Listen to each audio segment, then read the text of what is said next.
J'ai toujours trouvé ça fou, les gens qui arrivent à créer des trucs en mêlant l'impression 3D et l'électronique. J'ai vu plein de vidéos sur YouTube de gens qui créent des choses, et à chaque fois je me disais « Waouh, mais c'est trop stylé, j'aimerais trop apprendre à faire ça ». Et ben aujourd'hui, je vais apprendre à faire ça. Au programme aujourd'hui, on va voir toutes les étapes qui m'ont permis de construire mon premier objet DIY.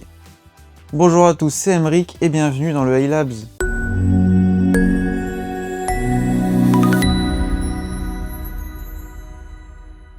Mon objectif, c'est d'avoir une lampe ronde avec mon logo à l'intérieur, avec 3 parties qui peuvent s'illuminer de manière indépendante.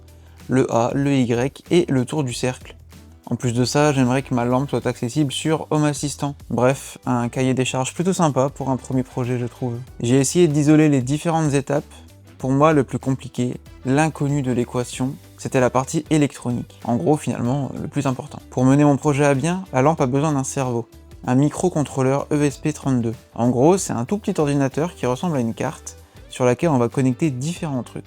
Je profite de cette vidéo pour découvrir en même temps, c'est un domaine que je ne maîtrise absolument pas, donc si parfois je suis vague, n'hésitez pas à me reprendre en commentaire. Un ESP32, ça a plusieurs points d'entrée, plusieurs pins. Pour le projet, on va avoir besoin du pin d'alimentation 5 volts, du pin GND et d'un pin GPIO qui sera connecté à la LED. Les pins GPIO, c'est ce qui permet de connecter différents appareils. Vous pouvez voir que sur celui-là, on peut en mettre pas mal. Comme je débute à fond, je limite les soudures car mes dernières remontent au cours de techno de 3ème. Je vais utiliser un breadboard, c'est un composant qui permet de tester le montage électronique avant la soudure. En plus, le SP32 que j'ai pris est une version avec les pins déjà soudés, donc je m'embête pas. Pour les LED, j'ai choisi un modèle de LED adressable, ça veut dire que chaque LED peut s'allumer de manière indépendante, avec une couleur unique. Ça nous permettra normalement d'avoir des effets sympas. Ok, maintenant je vais vous expliquer le schéma électronique. Alors c'est plutôt simple, ça c'est un ESP32. Donc on a pas mal de pins, comme vous pouvez le voir. Les plus importants pour nous, ce sera le 5 volts, le GND et un GPIO. N'importe lequel, moi je vais prendre le GPIO 27 parce que, pourquoi pas. Vous voyez que tous les GPIO ne font pas tous la même chose, alors attention à ce que vous choisissez. Moi j'ai pris le 27 et il fonctionne. Donc au niveau du câblage, comme je vous le disais, je suis sur une breadboard. Donc en fait une breadboard, comment ça marche? C'est une rangée de trous pour me placer des pins de manière horizontale. Et on a 2 rangées comme ça verticales pour le plus et le moins. Donc en fait concrètement ça permet que ici j'ai mon entrée d'électricité, donc le plus il va directement sur une ligne de plus, et ensuite toute cette ligne de plus est maintenant alimentée. Du coup je peux alimenter mon ESP32 sur le 5 volts et alimenter aussi la LED comme ça sur le 5 volts. C'est l'équivalent en fait d'un Wago ou d'un connecteur triple quoi. Pour le moins c'est pareil, il y en a un qui est connecté au GND et l'autre au GND de la LED. Et finalement, j'ai relié mon GPIO 27 de l'ESP vers la LED dans le D-in, tout simplement. Et donc derrière, si vous voulez connecter des LED ensemble, vous avez juste à mettre 2 bandeaux de LED les uns à côté des autres et à relier les 3 câbles, tout simplement les uns en face des autres. Et voilà, au niveau de l'électronique, c'est déjà fini, il n'y a pas grand chose de plus. Pour l'alimentation, j'ai acheté un bloc d'alimentation avec un transformateur 5 volts 10 A. Vous devez calculer le nombre d'ampères nécessaires par rapport au nombre de LED. Initialement, j'avais acheté un bandeau LED 144 LED qui ont chacune besoin de 60 mA, ce qui nous donne 8640 mA, soit 8,6 A. Pour être large, j'ai pris 10 A.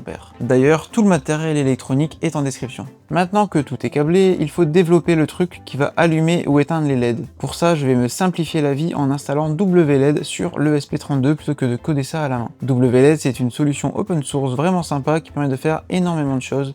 Des effets lumineux et tout, vous allez voir, c'est trop bien. Je commence donc par installer WLED en connectant l'ESP32 à mon ordinateur avec un câble qui supporte le transfert de données. Ça s'installe assez facilement, je change l'URL pour y accéder plus facilement par la suite, et j'y connecte mon réseau Wi-Fi. Il existe des microcontrôleurs qui supportent le Zigbee, mais pour aujourd'hui je suis resté sur du simple, un ESP32 qui gère le Wi-Fi et le Bluetooth. Bien sûr, ne pas oublier sur WLED de renseigner le port GPIO choisi pour la LED, sinon ça ne marchera pas. Il faudra ensuite penser à dire combien de LED doivent s'allumer. Et voilà, c'est magique. On reviendra sur WLED tout à l'heure pour configurer les effets, une fois que ce sera un peu plus habillé. Car oui, une LED qui s'allume c'est bien, mais c'est pas révolutionnaire. Et puis c'est un peu moche là, comme ça, tout nu. Du coup, je vais imprimer un boîtier en forme de mon logo autour. Au niveau de la modélisation, j'ai fait ça sur Fusion 360, donc je vais vous montrer ce que j'ai fait. J'ai décidé de le faire en 2 parties, donc on a d'abord le couvercle, comme ça avec le trou ici pour venir mettre l'alimentation et le trou pour les lettres. Et ensuite j'ai tout le socle, le plus important en gros, avec tout l'emplacement pour les LED ici, l'emplacement pour la breadboard, ici le trou pour l'alimentation. Donc je me suis dit que j'allais faire ça comme ça. En gros, il y aurait des LED ici sur toutes les lettres et aussi tout autour. Donc concrètement, ici l'alimentation rentre, donc c'est un trou, voilà, on peut aller jusqu'au bout. Ici j'ai dû creuser ici, sinon le breadboard ne passait pas. Donc le breadboard on le met dedans. Ici, hop, on a la LED qui commence, qui passe là. Ensuite ici on relie, hop, là les câbles, ici on relie. Une fois qu'on arrive là, on relie jusque là-haut.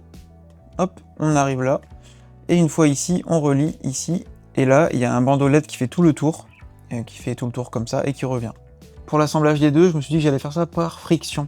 Donc en fait, les deux ont exactement la même taille, et donc vont s'emboîter et se clipser un peu de manière voilà, parfaite. À voir si c'est vraiment bien. En réalité, pour les lettres, je vous ai dit que c'était un trou, mais en fait, non, pas vraiment. Ici, je peux, hop, décacher ça. Et en réalité, c'est une autre forme, un autre composant, qui me permettra d'utiliser un autre filament au niveau de l'impression, ça sera du filament transparent. Bon allez, on imprime tout ça ?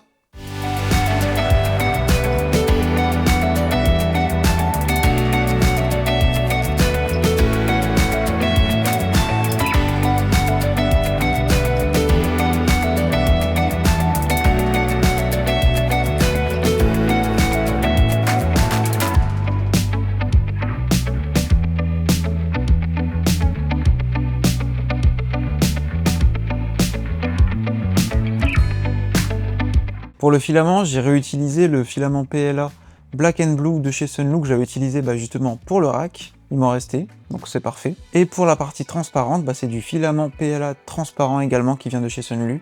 Et ça rend vraiment bien, ça permet de laisser passer la lumière. Merci à Sunlook de me soutenir dans mes projets, je vous mets un lien affilié dans la description. Si vous passez une commande sur le site, n'hésitez pas à l'utiliser ou à appliquer le code HeyLabs. Maintenant le tout imprimé, passons à l'installation de l'électronique. Le montage est assez simple comme vous l'avez vu. J'ai prévu l'emplacement pour les LED, pour la breadboard et pour les câbles d'alimentation. Passons maintenant aux soudures. Comme je vous le disais, la dernière fois que j'ai touché un fer à souder, c'était au collège en cours de techno. Autant dire, ça date un peu. J'ai donc acheté du matériel nécessaire, donc un fer à souder et de l'étain. Je commence par faire une brasure de test, j'étame les endroits à souder, c'est-à-dire je mets de l'étain dessus. Ensuite je chauffe et je place l'étain dessus. Ça marche pas trop. En plus j'avais imprimé une troisième main en 3D, mais c'est pas vraiment stable. J'ai fait plein de tentatives et après 30 minutes, j'en ai eu marre, rien ne fonctionnait. Du coup j'ai regardé sur internet, comme tout le monde, et j'ai appris qu'il fallait mettre du flux. Alors j'ai acheté du flux, et en même temps j'ai acheté une troisième main. Quelques jours plus tard, je retente, c'est un peu mieux, mais ça reste globalement vraiment nul. Ça ne tient pas. D'ailleurs, ma panne est devenue noire. L'étain ne collait plus dessus. Du coup, je l'ai changé. Ça allait mieux, mais là encore, ce n'était pas concluant. J'ai passé bien 30 minutes pour souder mes 3 câbles, pour qu'au final, le moindre choc a détruit la brasure. Comme ça commence vraiment à m'énerver et que j'ai le projet depuis plutôt longtemps, je décide de mettre en pause mon apprentissage de la soudure et je verrai ça pour un autre projet. À la place, j'ai acheté des connecteurs rapides. Par contre, j'avais pas prévu ça dans ma modélisation, donc j'espère que ça va aller. Quelques jours passent et je reçois mes connecteurs rapides. J'essaie, ça marche pas. Normal, je l'ai connecté à l'envers. Je réessaie, ça marche.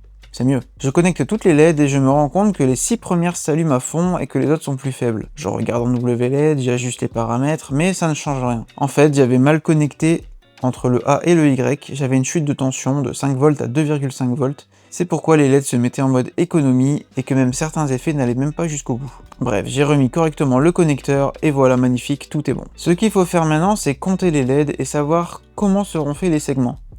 Dans mon cas, j'ai séparé le A et le Y et le contour. J'ai aussi essayé de séparer les lettres en deux, mais ça ne servait pas trop. Sur WLED, il y a vraiment un tas d'effets, c'est incroyable. Ça me prendrait trop de temps de tout vous montrer dans cette vidéo, mais comme la lampe sera dans mon décor, j'essaierai de faire un effet différent à chaque nouvelle vidéo. Alors n'hésitez pas à vous abonner pour ne pas les manquer. On arrive donc maintenant à Home Assistant.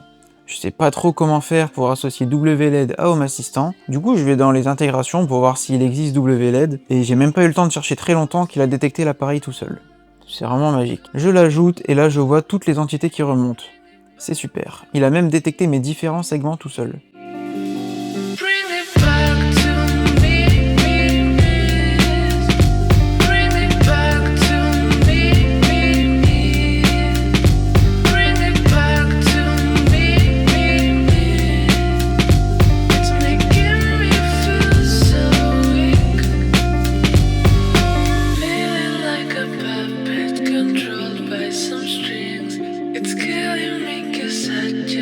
Say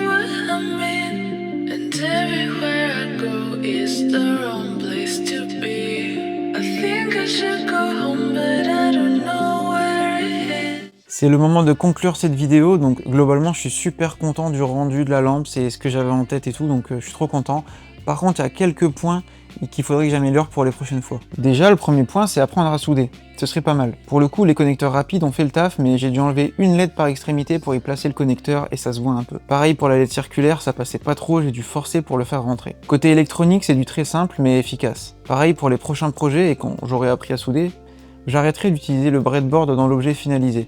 C'est un peu du gâchis de le laisser dedans, je trouve. Aussi pour l'alimentation, j'ai pris un 10 A en pensant que j'allais utiliser l'entièreté du bandeau LED. Pas du tout, 4 A aurait suffi. Pour la modélisation, j'ai appris plein de trucs. J'en profiterai pour vous montrer quelques astuces dans la prochaine vidéo. Par contre, j'avais pas prévu de moyen pour fixer la lampe au mur, c'est quand même un comble. J'ai utilisé des fixations velcro, ça marche assez bien et pour l'instant c'est pas encore tombé. Lien en description si ça vous intéresse. L'assemblage des deux pièces se fait par friction, c'est un peu bancal comme système, je trouverai mieux pour la prochaine fois. Pour la partie domotique, il y avait presque rien à faire, donc parfait. Donc voilà, le projet était en cours depuis un peu plus d'un mois, ça fait bizarre de le terminer, du coup tout est propre sur mon bureau maintenant. J'ai vraiment hâte de commencer un nouveau projet, si vous avez des idées, n'hésitez pas à me le dire en commentaire. On va y aller crescendo, mais on n'est pas des trucs de fou. Là j'ai juste appris à faire des LED, donc voilà, on va essayer d'y aller tout doucement. Si la vidéo vous a plu, n'hésitez pas, le petit pouce, le petit commentaire, comme d'habitude. Moi je vous remercie vraiment de me suivre sur cette chaîne, c'est trop cool. C'est grâce à vous si je peux apprendre à faire des trucs comme ça et à dépenser un peu d'argent, d'acheter du matériel. J'aurais pas pu faire ça sinon, donc vraiment un grand merci à vous. Bon allez, moi je vous dis à la prochaine, c'était Emeric. Salut!